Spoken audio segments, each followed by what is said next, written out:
solidité limitée. Même la sulfate qui est produit aujourd'hui, il était profanable. C'est en 1976 ou 1978. Oui. Les années 80, pour suite de cette régionalisation, donc à Oujda, nous, on a.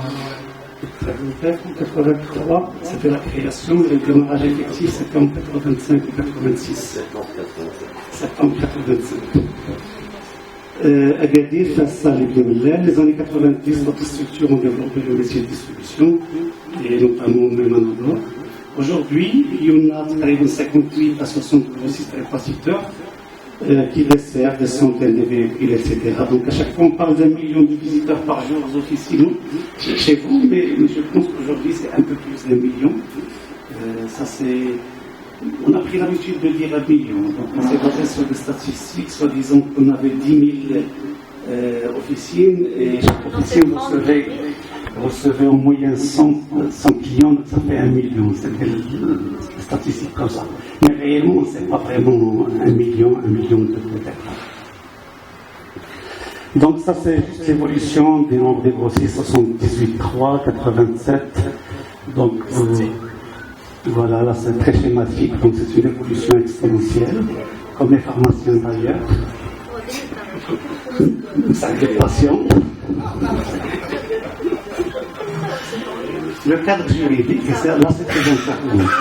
Donc la loi ou la répartition pharmaceutique qui est régie par le code du médicament pharmacien, notamment la loi 1704, laquelle qui a abrogé la loi du 19 février 1960, une ancienne loi qui a toujours existé, malgré ses problèmes, malgré ses insuffisances. Donc il y a eu le code 1704 qui aura lui aussi bientôt 10 ans d'existence, donc c'était en 2006. On est bientôt en novembre 2016. Il est également régi par les lois sur les sociétés commerciales, de par un petit peu l'activité commerciale, notamment la loi 78-12. Et j'ai tenu à préciser 78-12, parce qu'en fait c'était la loi 20-05. Et la loi 78-12, c'est la toute récente. Elle a un mois. J'allais dans la. Donc on a tenu à faire une mise à jour. Complétant la loi 1795, c'est la loi qui régit la société anonyme, relative aux sociétés anonymes, et par la loi 195 pour les sociétés qui ont opté pour le statut de la société à responsabilité limitée, la SARL.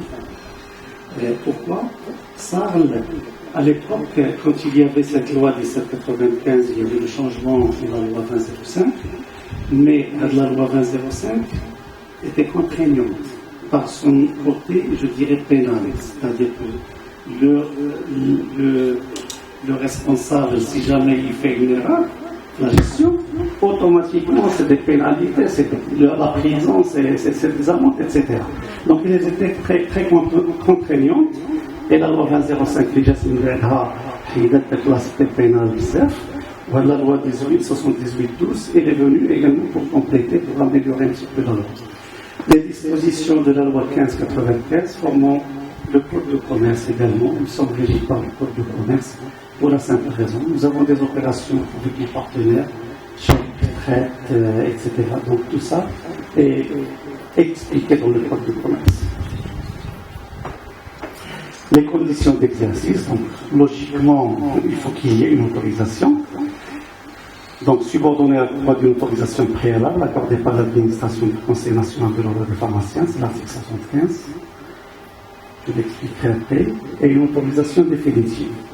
Donc, contrairement à l'officine qui a une autorisation d'abord du Conseil et après du gouverneur, on va dire, nous, c'est un peu différent. Donc, nous avons une autorisation préalable par le SGG accordée après avis du Conseil de l'ordre, les fabricants et répartiteurs. Et il y a après l'autorisation définitive, après ce qu'on appelle la visite de conformité. Donc, avec les plans d'action de la raison, moi je conforme, ou il y a l'autorisation définitive. Donc, ça se passe en deux autorisations, l'autorisation préalable et l'autorisation définitive. Pour les gens qui veulent faire des grossistes. Si l'établissement appartient à une personne physique, le propriétaire automatiquement doit être le pharmacien responsable. si une société de droit marocain, le pharmacien responsable doit être un des directeurs généraux, soit un des gérants. Les directeurs techniques et commerciaux doivent être des pharmaciens autorisés. Ça, c'est la nouveauté de la loi. Le pharmacien responsable, il était toujours pharmacien responsable, il avait son autorisation. Mais être un des directeurs généraux, maintenant, tu vas le pharmacien responsable doit être un des directeurs généraux. Le directeur technique et le pharmacien assistant, pour les grossistes, il est obligatoire. Mais, c'est-à-dire un pharmacien assistant pour un effectif de 50 à 100. Un pharmacien assistant supplémentaire par tranche de 50 employés supplémentaires. Je m'explique. Si le grossiste, par exemple, a 52 personnes, normalement, il n'est pas tenu d'avoir un pharmacien assistant. Le pharmacien responsable, mais si vous passez à une tranche supérieure, c'est-à-dire entre 50 et 100, vous êtes tenu de recruter un pharmacien assistant. Et au-delà, pour chaque tranche de 50, il faut qu'il y ait un pharmacien assistant. Donc on va dire 200, donc le pharmacien responsable plus 3 pharmaciens assistants. Et ainsi de suite. Une précision à nous, ça ne concerne pas le personnel qui ne fait pas d'acte pharmaceutique. C'est-à-dire tout ce qui est comptabilité, finance, etc., qui font pas d'acte pharmaceutique, mais c'est uniquement le personnel qui fait un acte pharmaceutique, fait des tranches à l'autonomie.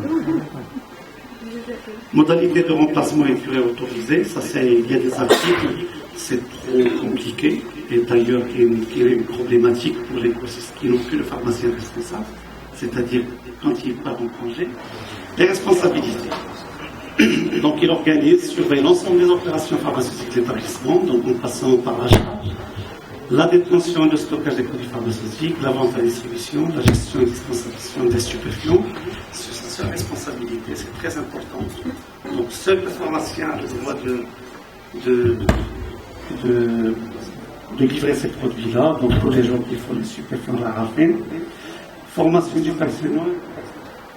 Quand le pharmacien d'officine, c'est-à-dire quand j'ai eu une ordonnance et les stupéfiants, il était obligé de se déplacer dans le raison, chez d'autres personnes. Et ça, c'était véritable, c'était véridique. Les gens étaient à faire tout ça. Donc, fait, les grossistes, automatiquement, donc, qui ont un pharmacien responsable, parce que certains maintenant, automatiquement, heureusement que le produit est disponible.